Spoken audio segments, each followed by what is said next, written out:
Usually I don't go over this one, but it's kind of funny that apparently Ridley Scott is doing Napoleon. Now I should see that. I haven't seen a movie, but that would be a movie I'd watch. Right? Here's the preemptive one viewers. The megalomaniac, maniacal military dictator wasn't all warm smiles and cute puppies. Yeah. Interesting Napoleon. And of course these cult films here. Florinda Balkan. Right. Another great Euro horror. Oh, she had like an interesting, like kind of like fierce look to her. When I say fierce, I mean like she looked like a tough Southern Italian woman. Very unconventional. All right, now here's something interesting. All right. So there's a comic here, Skeeters, right, by some independent comic company here, and they're talking about it. Okay. All right. This is the guy saying it's not me. It's more about what can we do with this kind of story that is different from other stories like it, says the guy, the writer. In Skeeter's case, it's more along the lines of subverting traditional horror tropes where women and POC characters tend to be the victims. You know where this is going.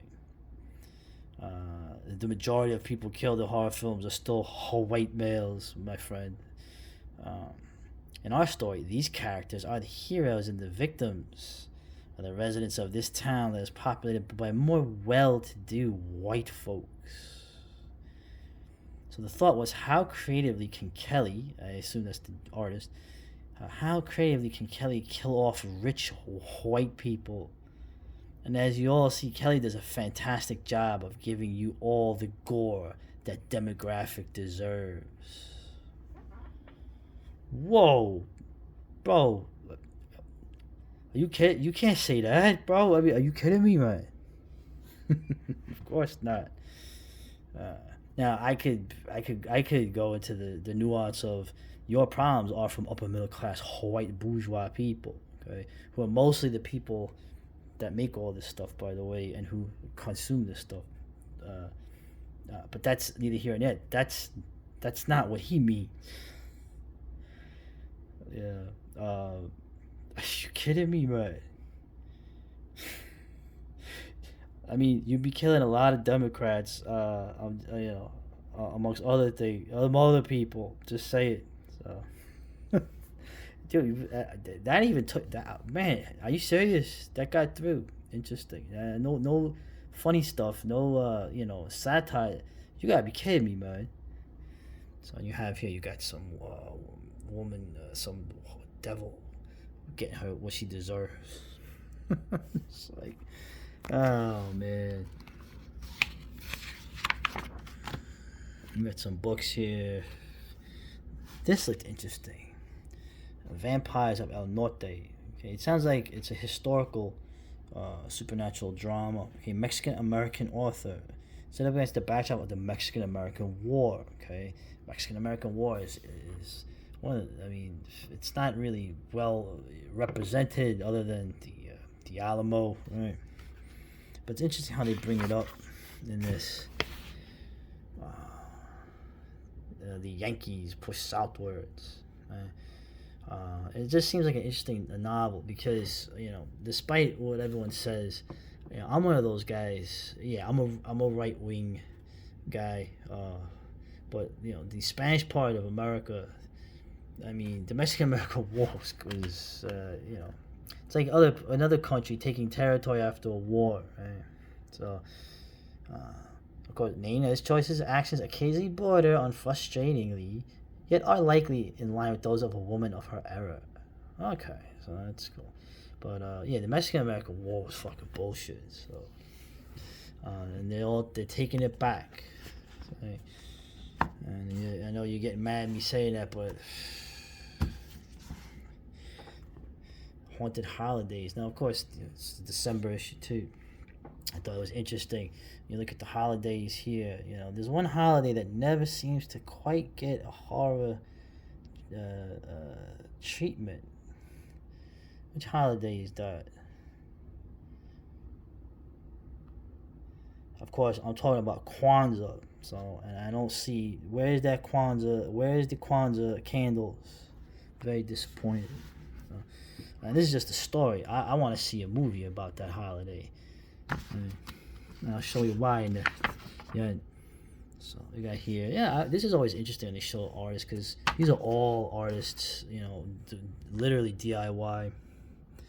And the thing that struck me was, where's she from?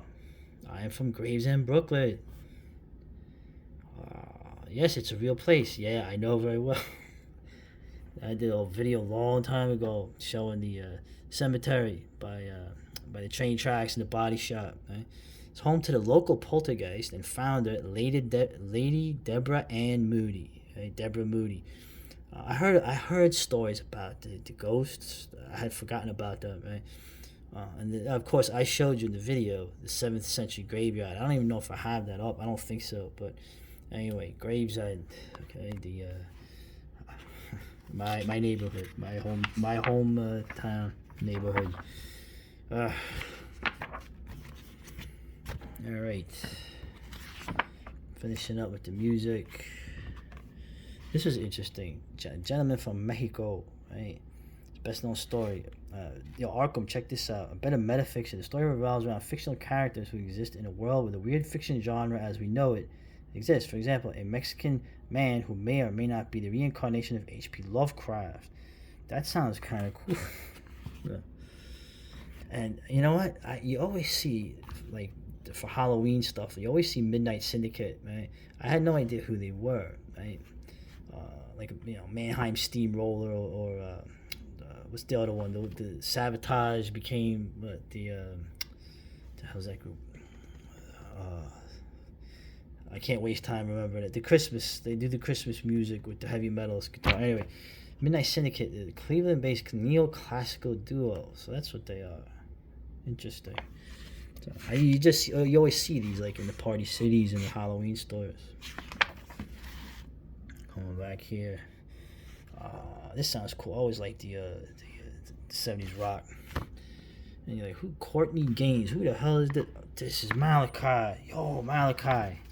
Outlander, we have your woman. Yeah. So apparently he's a musician. Also, so he did a concept album dealing with Children of the Corn, which is a great movie. It would have been better if I had a downbeat ending. I don't like the ending it had. Of course, the story is nothing like the movie, but Children of the Corn was good. I like Children of the Corn. I know I rag on this guy a lot, but there's some good movies of his stuff. But yeah, there he is, Courtney Gaines. And that's getting to the end here. Oh, there will be no leftovers. Yeah, like I said, there's some holidays we don't have horror films of yet. Hopefully we will see them someday. And and there will be peace in the Middle East too. All right, later.